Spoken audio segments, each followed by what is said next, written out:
Segur que sempre ha estat l'avió la niña bonita de l'Aeroclub, no? L'avió estrella, l'avió més emblemàtic també dins l'aviació espanyola. Segur que és un avió molt reconegut, molt... no sé com dir les paraules, però és fantàstic, és un avió molt divertit, és bo de volar, no és difícil, és complicat als mateixos temps, però és un avió en què la gent antigament començava a aprendre a volar amb ell i te dona una sensació de vol molt agradable. Es va dissenyar l'any 32-33 a Alemanya per a l'ensenyança elemental. Els primers van arribar a Espanya durant la Guerra Civil com avions d'enlace, d'entrenament, i després van quedar a l'exèrcit de l'aire.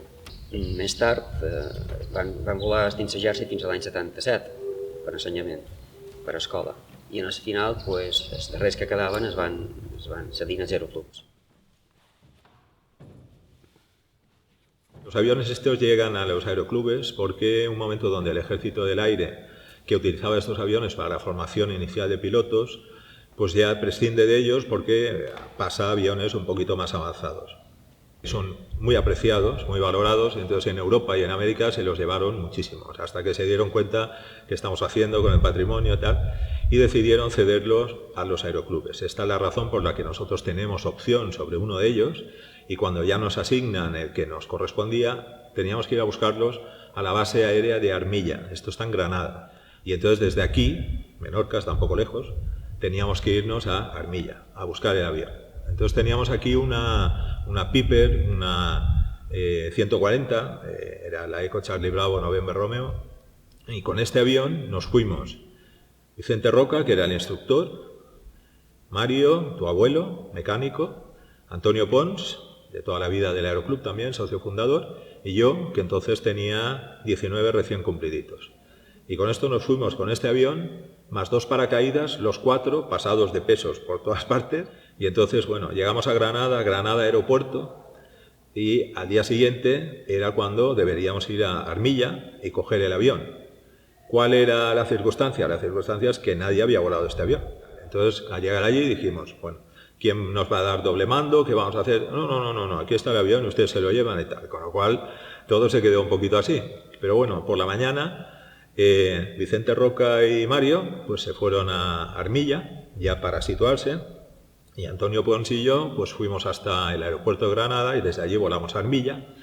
Y cuando ya estaba todo preparado, todo listo, después de la circunstancia esta que te digo, pues había que hacer el vuelo de regreso.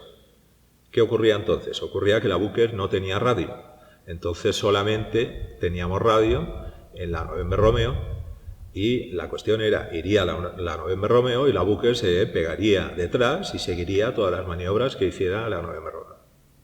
Lo hicimos así de salida y el itinerario era Granada-Almería, Almería-La Rabasa, Alicante, Alicante-Ibiza, Ibiza-Mahón. Todo eso había que hacerlo en un día para llegar hasta aquí, ¿no? Y entonces el primer salto que hicimos desde Armilla hasta Almería, pues nada, llegamos, salimos, despegamos, autorizados, la Buker detrás, llegamos hasta Almería, aterrizamos y detrás preguntándole a Antonio Pons, ¿qué tal? Porque como no habían volado nunca, ¿qué tal? Y nada, y la toma fue perfecta. O sea que llegamos allí, repostamos, se trataba de ir repostando porque el avión tiene menos autonomía. El segundo salto luego era hasta La Rabasa, Alicante. Y entonces allí ya el aterrizaje no fue tan fácil, ya hubo que intentarlo 2 o 3 veces porque las circunstancias, la velocidad, lo que fuera, el avión tiene un tren de ballesta que te levanta rápidamente si pegas un bote y entonces, bueno, fue un poquito más, pero finalmente también aterrizamos. Entonces tomamos ahí un bocadillo y de ahí continuamos y nos fuimos hasta Ibiza, esta vez ya sobre el mar, llegando a Ibiza, el tiempo se acortaba, repostando rápido y finalmente para llegar aquí. Todo fue bien, se pudo hacer en el mismo día, llegamos aquí y a partir de ese momento el Aeroclub de Menorca pues tiene una Buker que ha sabido conservar hasta hoy.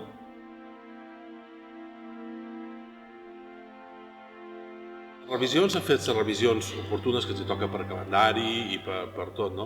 Però una de les grans feines que se li va fer, que va ser en Mario, el mecànic que teníem aquí tota la vida, doncs va ser quan van canviar la tela de cotó, que era l'original.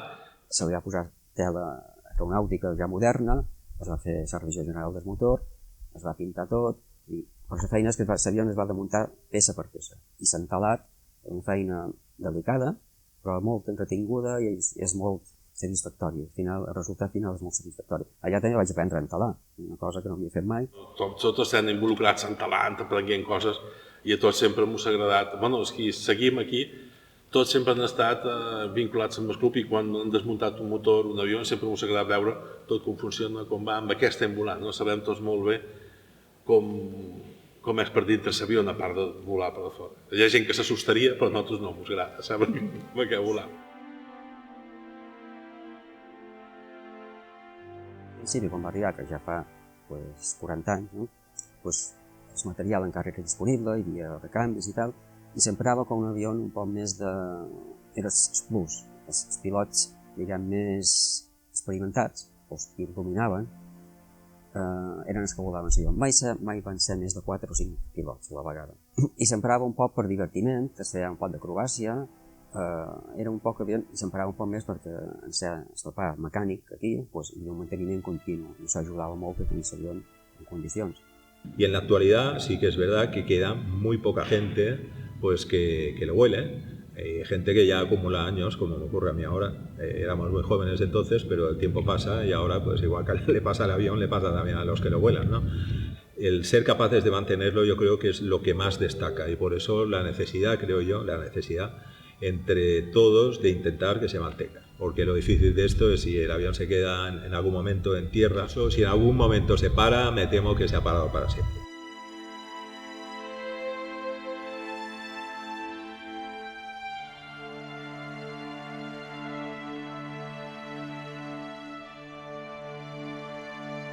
Estàvem en un cercle viciós, diguem, no? O sigui, ara quasi tots els pilots que hi ha aquí han après a volar en roda de morro, en roda de morro normal, triciclo, que és el més fàcil del món, i la transició a patir de cua és complicada.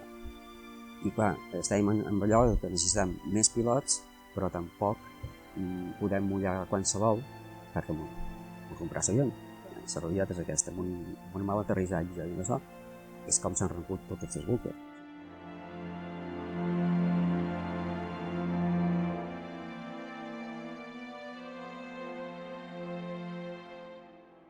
Entonces, este es un poco de las situaciones de dificultad que hay. De hecho, aquí en España, para este tipo de mantenimiento, hay muy pocos sitios donde se puede hacer. Hay que decir que desde que no está tu abuelo, pero ya con anterioridad, todo esto cuelga de un taller en Reus.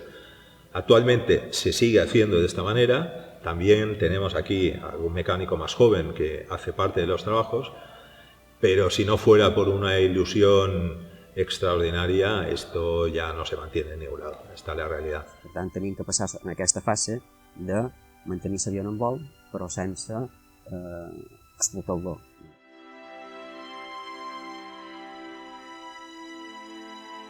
Aquí, per exemple, el grup a vegades s'ha vist que segur que és un avió que si el venem treu un rendiment econòmic car, però és un avió que no es pot vendre perquè està arraigat. Si venguéssim a Buquer, prendríem una part de Serraclub. O sigui, tothom que ve, gent de fora, altres pilots que venen d'altres Serraclubs, hòstia, una Buquer. Tothom t'alava que tinguis una Buquer, no? I nosaltres en tenim una com si tenim, no sé, un gerro que nostre, un florero, perquè l'hem viscut sempre i ningú li dona la importància que realment té dins l'aviació. La importància ja no és personal, que sí que ho és per jo, però no es tracta d'això. Es tracta que ja són avions històrics i això és cultura, això és història. I això no es pot deixar perdre. És com deixar perdre un monument, deixar perdre una biblioteca, un llibre, això no es pot perdre. És patrimoni cultural històric, això es té que mantenir. Mentre es pugui mantenir en vol. Quan no es pugui, doncs a un museu, però es tenen que preservar aquests avions perquè de 500 i pico que es van fabricar a Espanya en queden 25, i això és molt trist. I per sort hi ha unes fundacions, hi ha qualque particular, que fan l'esforç, ben igual que nosaltres, per mantenir en vol.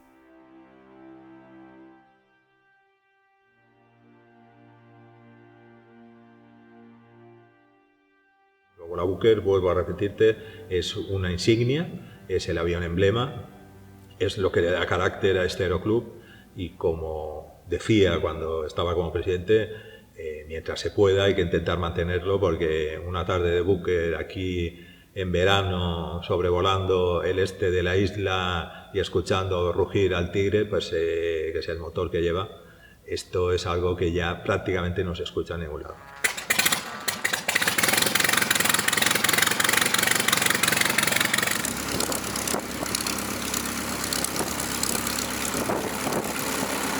jo és l'essència de volar. Jo vaig aprendre en xaixa, a volar els avions, però poder arribar a volar a Booker era el meu somni, no? I clar, en 19 anys que ja podia volar a Booker, va ser la mà, no?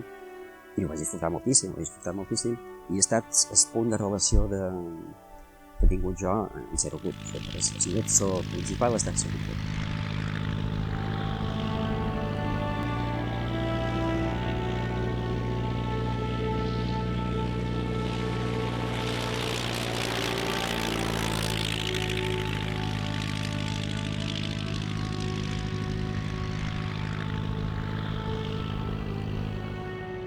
I això és el que ens fa feliços, es poder-lo mantenir, es poder, quan ens hi posàvem amb els mecànics, Javi, Toyo, jo, a fer revisió, a portar una roda, tot això, disfrutar. O sigui, ens passàvem 50.000 hores mimant l'avió, per al final hi ha pocs minuts de volar, però són molt gratificants. I jo, no és volar, sinó veure volar l'avió, ja m'encanta, no? Sentir-lo i fer xines i m'encanta.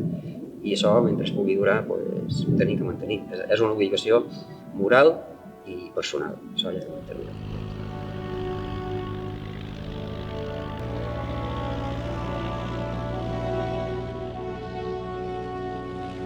La Booker és la Booker, no es pot explicar què senties de poder pujar dins una Booker i dir hòstia, he volat amb una Booker, no?